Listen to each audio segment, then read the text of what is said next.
ପାଉଲଙ୍କ ଶବ୍ଦ ହିସାବରେ ଆମମାନେ ପାପୀ ଥିବା ସତ୍ତ୍ୱେ ଆମମାନେ ପାପରେ ବଞ୍ଚିଥିବା ସତ୍ତ୍ୱେ ଈଶ୍ୱର ଆମମାନଙ୍କୁ ଉଦ୍ଧାର କରିବା ପାଇଁ ଈଶ୍ୱର ଆମମାନଙ୍କୁ ରକ୍ଷା କରିବା ପାଇଁ ଗୋଟେ ଦାନ ଆକାରରେ ପ୍ରଭୁ ଯୀଶୁ ଖ୍ରୀଷ୍ଟଙ୍କୁ ଏ ଜଗତ ମଧ୍ୟରେ ପ୍ରେରଣ କଲେ।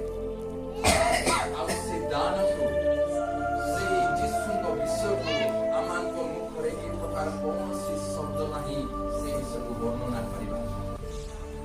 ସେ ବିଷୟ ପାଉଲ କହନ୍ତି ଈଶ୍ୱରଙ୍କର ଅକଥନୀୟ ଦାନ ନିମନ୍ତେ।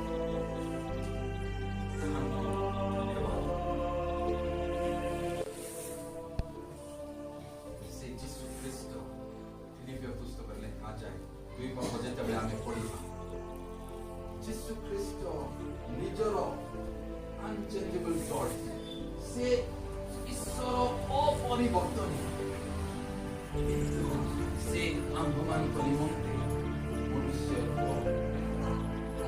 ଈଶ୍ୱର ନିଜର ବ୍ୟକ୍ତିତ୍ୱକୁ ପରିବର୍ତ୍ତନ କରନ୍ତି ନାହିଁ ଈଶ୍ୱର ନିଜର ସାଦୃଶ୍ୟକୁ ପରିବର୍ତ୍ତନ କରନ୍ତି ନାହିଁ କିନ୍ତୁ ସେ ଆମ୍ଭମାନଙ୍କ